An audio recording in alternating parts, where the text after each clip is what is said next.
Alam niyo ba, hindi ko na dapat bibilin tong cellphone na to eh. Kasi meron naman akong phone. Pero, bakit ko siya binili? Ito nga pala yung Itel P65 Blazing Red Colorway. At makikita nyo yung isa sa mga reason kung ba't ko to binili. Napaka-aesthetic at napakaganda nitong phone na to. Tingnan nyo ah. So, sobrang ganda nga nitong phone na to. Dahil mahilig talaga ako sa pula. Medyo biased talaga ako sa phone na to. Ay nilagyan ko agad siya nitong carbon fiber na film.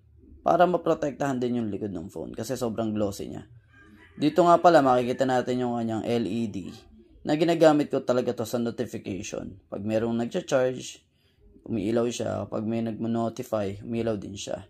And ito yung kanyang 50 megapixel camera module. Taas ng power button. May volume rocker at sa taas nun yung kanyang action button. Programmable yan at pwede nating iset sa kahit na anong application na gusto natin. Nilagay ko nga pala siya sa camera. 120Hz refresh rate para sa ganitong presyo. Grabe. Ito yung itsura nung bundled na phone at yung kanyang power bank na case. So parang nakuha nyo na lang ng libre yung power bank na case. Diba? Sobrang laking tipid na nila. Sa pa sa dahilan kung ba't binili ko yung phone na to. Dahil compatible siya dito sa power bank na case. 2,400 mAh nga pala yung capacity nito. And madali lang siyang gamitin. Naglagay nga din pala ako ng mga games dito. Dahil bilang secondary phone ko, mga konting games lang yung nilagay ko dito. Yung mga usual ko lang nilalaro. So meron ako dito ng Chess, Mobile Legends, and Block Blast. So tingnan natin itong si Mobile Legends.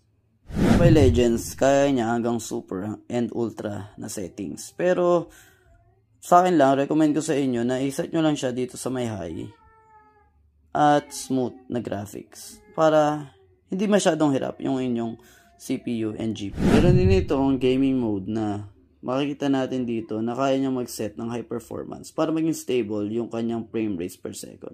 Nakakatuwa lang kasi sa sobrang mura na nga na itong phone na to, meron pa siyang ganitong features. And very useful to kasi meron siyang anti-interference mode na hindi mo ka makaka-receive o hindi makakagulo sa iyo yung mga nare-receive mong mga notifications. Kaya goods na goods to. So, ilang laro na nga din pala ako dito at makita nyo naman na hindi naman ako pabuhat. So for the most part, lagi naman ako nakaka-MVP or gold. Isa pa rin to sa mga dahilan kung bakit gusto ko talaga yung phone na to. Dahil meron siyang bypass charging. Ibig sabihin, pwede natin siyang gamitin kahit na nakasaksak siya. Masisigurado natin na mas tatagal yung kanyang battery. Dahil pagka ginagamit natin ito ng nakasaksak, hindi siya basta-basta tumidiretso sa battery, kundi sa mismong motherboard. Kaya talagang napahanga ako ng phone na to. Mare-recommend ko ba itong